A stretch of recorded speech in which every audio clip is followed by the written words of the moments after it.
la primera idea importante a transmitir es que la demencia es una enfermedad amenazante para la vida y potencialmente va a ser una enfermedad terminal. Entonces, esto no siempre se tiene en mente, no solamente por el público en general, el paciente y la familia, sino también por el personal de salud. Entonces, es algo que debe de cambiar. La prevalencia de demencias, como sabemos, va a ir aumentando en relación al envejecimiento de la población y esto independientemente de la causa o el origen de la demencia. Y finalmente este tipo de pacientes va a requerir tratamiento de soporte y cuidados paliativos.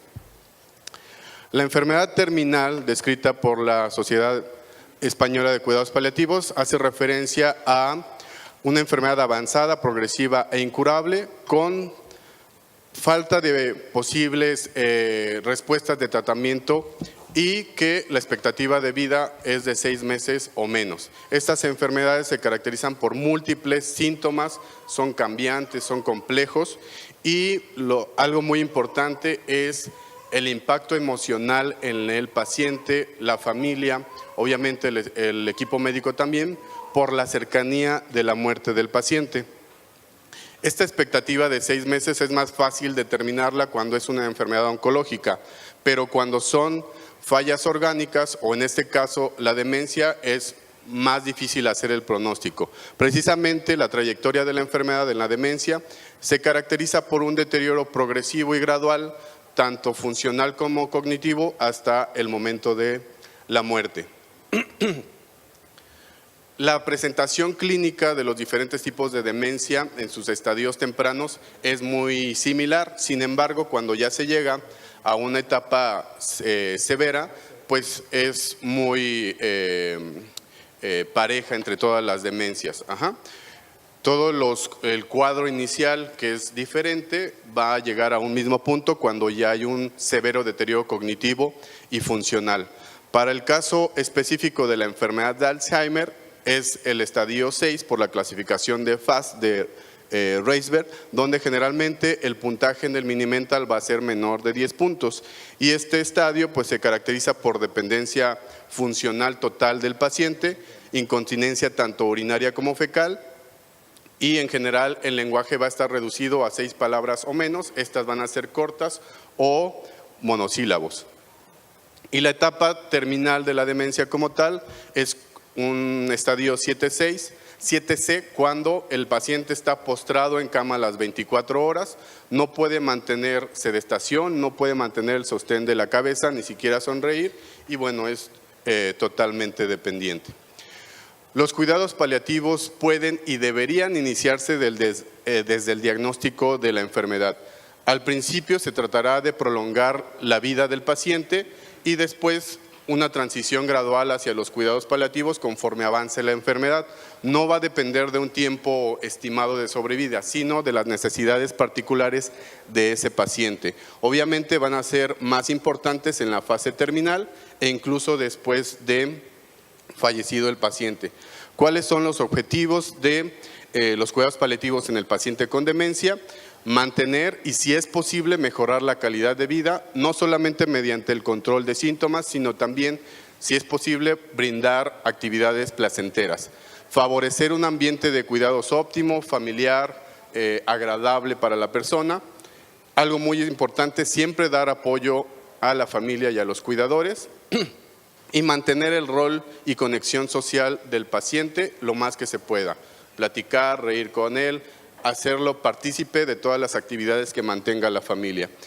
La planeación de intervenciones en la fase final es muy importante porque esto nos va a permitir el saber cómo actuar cuando se presente la fase de últimos días.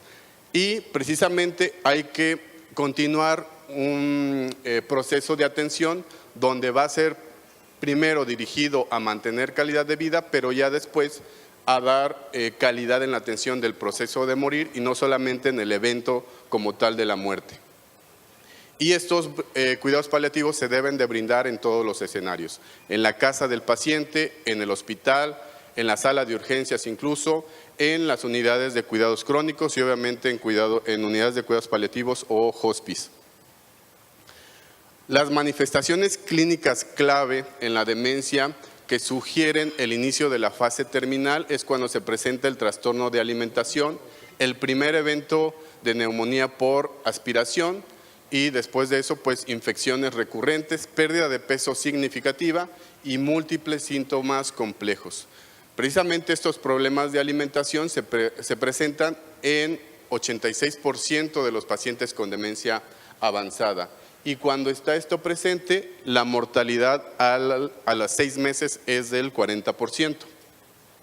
En esta gráfica les pongo la sobrevida en días de los pacientes que no tienen un trastorno de alimentación contra aquellos que ya empiezan a tener estas dificultades. ¿Qué se reporta en el último año de vida de pacientes con demencia? Esto lo dicen los familiares y los cuidadores, principalmente confusión mental, incontinencia urinaria y dolor, seguido de otros síntomas como ánimo bajo, constipación y anorexia. Este es un estudio del New England donde se ve la sintomatología en los últimos 3 meses de vida de los pacientes con demencia. Destaca disnea, dolor, úlceras por presión, agitación y aspiración. Y las causas de muerte principalmente es la neumonía, como sabemos, pero también se presentan otras infecciones y como tal, pues el trastorno de alimentación que forma parte de la evolución natural de la enfermedad. ¿Qué hay respecto a la evaluación del dolor? Se conoce o se ha reportado que la prevalencia es del 20 al 60% en pacientes con demencia, pero esto dependerá mucho de la forma en que se evalúa. Y sabemos que el dolor es inapropiadamente evaluado en pacientes con demencia y por lo tanto infratratado. Esto principalmente por los problemas de comunicación y esa dificultad del paciente para reportar no solamente el dolor, sino también otros síntomas. Precisamente si comparamos un paciente con demencia frente a otra enfermedad terminal, es menos frecuente la evaluación de dolor en pacientes con demencia y esto cuando se hace es con diferentes herramientas muy diversas, nada estandarizado y también los pacientes con demencia terminal o demencia avanzada reciben con menor frecuencia manejo analgésico fijo con horario. ¿Cuál es la forma o el método más preciso, confiable y que se puede reproducir para evaluar características y la interpretación del dolor como tal? Pues el autorreporte. Esto se puede hacer en un paciente sin demencia o que tiene demencia leve o moderada, pero se pierde en las fases, en demencia leve, pero se pierde en las fases moderada y avanzada cuando ya no se tienen esas funciones mentales superiores que nos permite el autorreporte. Entonces tenemos que recurrir a ciertas estrategias o escalas como son las que presento aquí. Una escala numérica del 0 al 10, que es como muchos la utilizamos, la escala verbal, que es categórica, también dependiendo la severidad del dolor, o la escala visual análoga, que va de 0 a 100 y que va en diferentes tonos hasta un rojo intenso. También dependiendo el deterioro cognitivo y la escolaridad, pues podemos recurrir a la escala de caras o facies. Pero además contamos con otras herramientas de evaluación no verbal, que generalmente son cambios en la conducta o funcionalidad del paciente o hábitos de sueño o de alimentación y también cambios en la actividad física y movilidad. Asimismo, lenguaje facial y corporal no verbal. Cuando utilizamos estas herramientas, entonces la prevalencia del dolor llega a ser hasta el 80% en pacientes que tienen un deterioro cognitivo y están institucionalizados. La Sociedad Americana de Geriatría sugiere estas manifestaciones clínicas como indicadores de dolor, movimientos corporales como tensión y rigidez de extremidades cuando vamos a cambiar al paciente de posición o a cambiarlo de ropa, disminución de la tonicidad, expresiones faciales como fruncir el ceño, hacer muecas, apretar los dientes, apretar los labios, vocalización y verbalización como gemir, pujar o emitir cualquier quejido y cambios en la interacción con el entorno, como puede ser agresión, apatía, menor actividad física. También modificaciones en las actividades rutinarias o hábitos de los pacientes, como es el rechazo al alimento, que requieran mayores periodos de reposo o de sueño y el incremento en el vagabundeo en aquellos que todavía pues pueden caminar. y también cambios en el estado mental del paciente como irritabilidad, inquietud y llanto. Además, se cuentan con diferentes herramientas para tratar de objetivar la intensidad y la presencia del dolor. Son múltiples, no voy a hablar de ellas, pero algunas pueden ser más sencillas y prácticas para la actividad de la consulta diaria y otras tienen una finalidad más de investigación. Ya que evaluamos el dolor, hay que tomar en cuenta cuáles son las causas más frecuentes de dolor en un paciente con demencia avanzada. Y estas son osteoartritis, no solamente de extremidades, sino también de columna vertebral, el canal lumbar estrecho, las úlceras por presión, por esta postración en cama y las contracturas por la misma inmovilidad. Si el cuadro álgico se presenta de forma aguda, es muy importante descartar otras causas como neumonía, que ya mencionaba era la principal causa de muerte, angina de pecho, otros problemas como estreñimiento o cuadros como una colecistitis, que no están exentos estos pacientes de presentar, o una monoartritis inflamatoria. El tratamiento finalmente debe ser integral, incluyendo medidas no farmacológicas, así como medicamentos. En el caso o dependiendo la causalidad, pues las medidas no farmacológicas podrán ser fisioterapia, cambios de posición, liberar puntos de presión con todos estos nuevos dispositivos con los que contamos, auxiliares para la movilización como grúas hidráulicas y la colocación de TENS, realizar masaje o colocar también acupuntura. El manejo farmacológico sigue las recomendaciones de la Organización Mundial de la Salud con la escalera analgésica que les presento aquí, donde los fármacos deben de iniciarse a dosis bajas, ir titulando poco a poco, ajustar dependiendo el balance de efectividad y efectos adversos y siempre contemplar también las posibles interacciones. En estos pacientes que ya tienen ese problema para deglutir medicamentos, pues muchas veces la vía subcutánea es la apropiada para continuar el manejo analgésico. Finalmente, para el manejo de síntomas, pues no se requiere mucha tecnología. En realidad, lo que necesitamos es cercanía y mucho contacto físico con el paciente.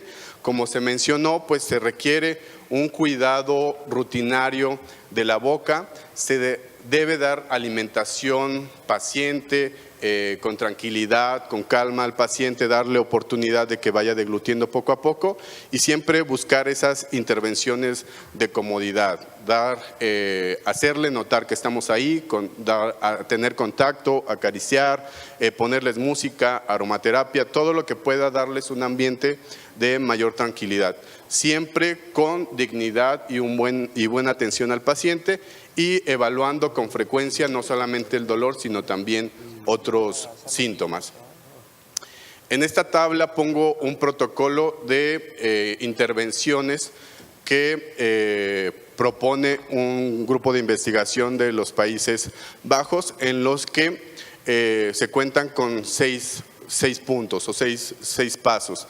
Lo primero, todo inicia con la presentación de un cambio en la conducta de ese paciente, ya sea nuevo o algo recurrente, y ahí entonces evaluar si hay necesidades básicas cubiertas, es decir, si hay hambre, si hay sed, si ya evacuó, si ya realizó una micción o auxiliares sensoriales, lentes, auditivos.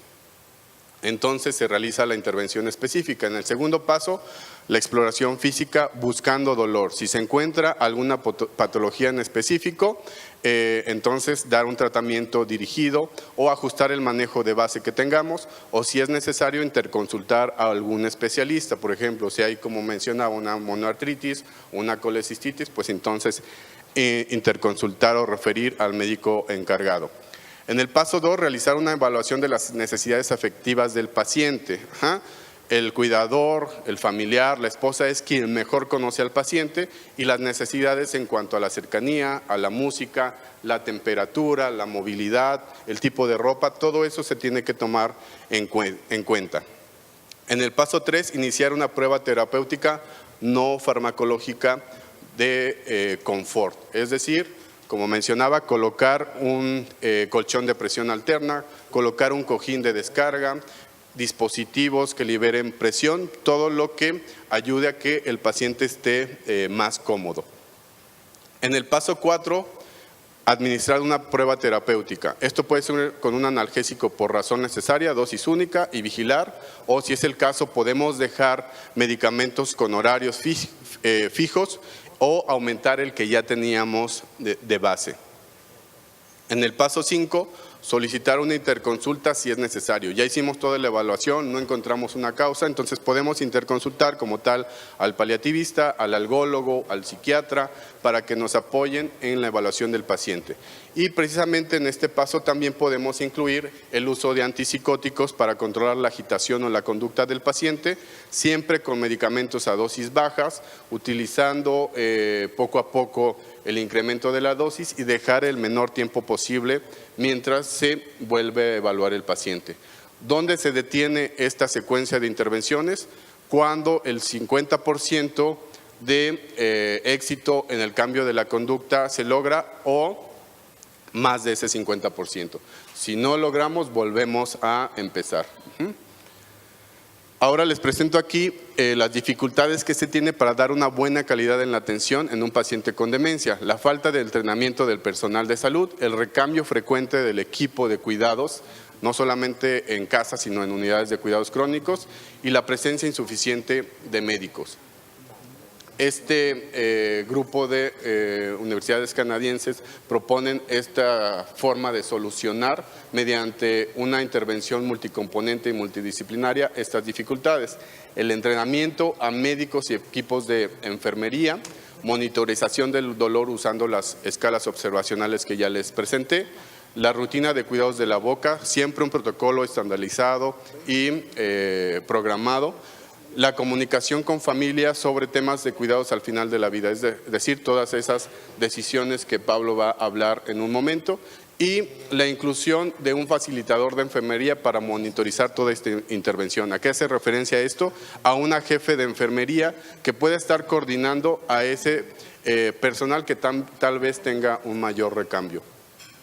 Con estas intervenciones se observó que el control de síntomas llega a ser mayor en el grupo de intervención en comparación al grupo control. Y precisamente la interacción personal cara a cara del médico con la familia en el último mes de vida del paciente se logra con mayor éxito en aquel grupo de intervención. De igual forma, se puede transferir al paciente a una habitación aislada cuando ya se pronostica una muerte pronta, se le da más apoyo de voluntariado en cuidados paliativos y de igual forma se acerca al guía espiritual para esta fase final de la vida. Así tenemos entonces que los objetivos de tratamiento en la demencia dependerán del estadio, de la severidad de la misma, y precisamente en la demencia avanzada o terminal el objetivo principal es brindar calidad de vida y maximizar el confort.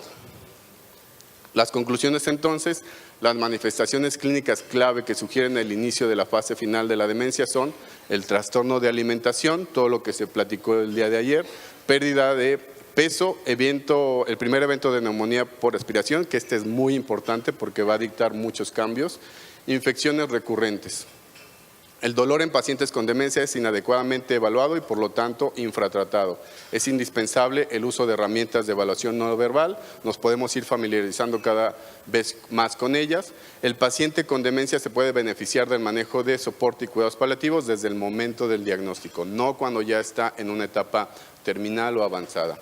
Se requiere de una intervención, como mencionaba, multicomponente e interdisciplinaria para optimizar estos cuidados hacia el paciente con demencia.